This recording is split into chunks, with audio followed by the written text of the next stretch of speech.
नमस्कार. माझ्या अंतरंगामध्ये मी प्रमिला आपणा सर्वांचं मनपूर्वक स्वागत करते. तर आज मी आलेले आहे विरारला, इथं जीवदानी देवीच्या दर्शनाला. आणि अनायासे योगायोग म्हणजे माझी जाव आणि तिची नात, माझी मुलगी, असे सगळे आम्ही फिरायला.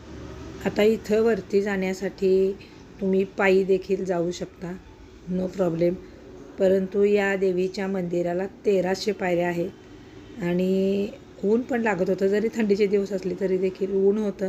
आणि 1300 पायऱ्या हे लहान मुलं घेऊन चढणं म्हणजे अशक्य गोष्ट होती. म्हणून आम्ही ठरवलं की काही का असेना आज आपण रोपवेनं जायचं. मग जाण्याचं आणि येण्याचं असं दोन्ही वेळचं तिकीट आम्ही घेतलं आणि मग रांगेत उभं राहिलो. आणि एकदाची मला ती रोपवेवरून खाली येताना बघितलं. अतिशय रोमांचकारी असं ते दृश्य होतं आणि मी तर त्याचं शूटिंग घेतलं. खरं तर बंदी असते पण मी घेतलं तसंच. अक्षरशः सेम ट्रेनसारखा असणारा त्या रोपवेचा आकार आणि सुंदर असा रंग.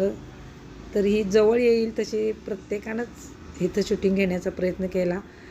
आणि मग जवळ म्हणजे वरून खाली येताना जशी ती खाली येते तशी इतका तिचा वेग स्लो असतो. आणि वरती जाताना देखील इतका प्रचंड खडा चढ आहे की विचारू नका. माझं नशीब चांगलं की मला तिथं आज जायला मिळालं आणि हे सगळं जवळून बघता आलं. म्हणून मी मनापासून खरं तर खुश झाले. आणि लहान मुलं होती सोबत, त्यांना देखील ह्या गोष्टीची फारच मजा आली. बरेचसे लोक होते पण नेहमी इथं प्रचंड गर्दी असते. आणि खरं तर ख्रिसमसची सुट्टी असल्यामुळे बऱ्यापैकी गर्दी होतीच. आणि त्यात आज शुक्रवार, तर बरेचसे भाविक या ठिकाणी आले होते. आणि एकदाची ही रोपवे इथं थांबली. सेम ट्रेनचा डबाच ह्याच्यामध्ये प्रत्येकजण चढला. त्यानंतर आमचा नंबर येणार होता. ही गेली की दुसरी आल्यानंतर आम्हाला बसायला संधी मिळणार होती. तोपर्यंत काही आम्हाला त्याच्यामध्ये बसता येत नव्हतं. आम्ही त्यावेळेत रांगेतच उभे होतो.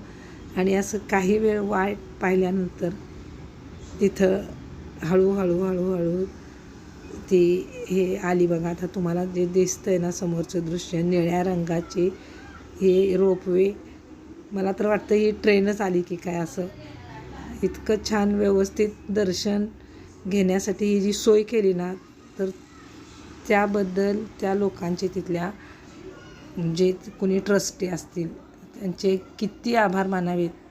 आता पलीकडच्या बाजूनही वरून खाली आलेली लोकं उतरणार आणि मग ती सगळी लोकं उतरून पलीकडच्या बाजूला गेली की अलीकडच्या बाजूने आम्ही चढणार होतो. आता बसलो बघा एकदाचे.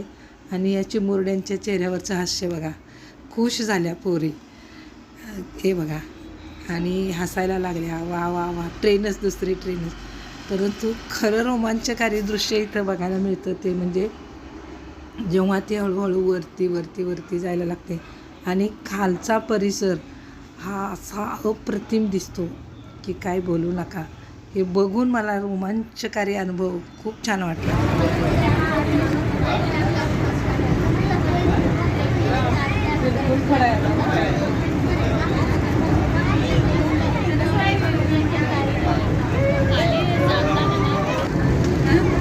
भीती वाटणार आहे जाताना खाली उतरतात.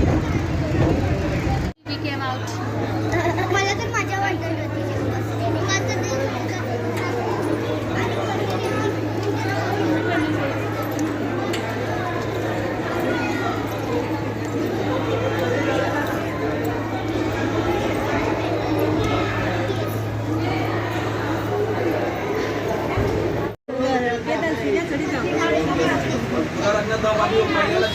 पूरा कर रहे हैं अभी आधा ही हुआ है। हाँ ठीक है।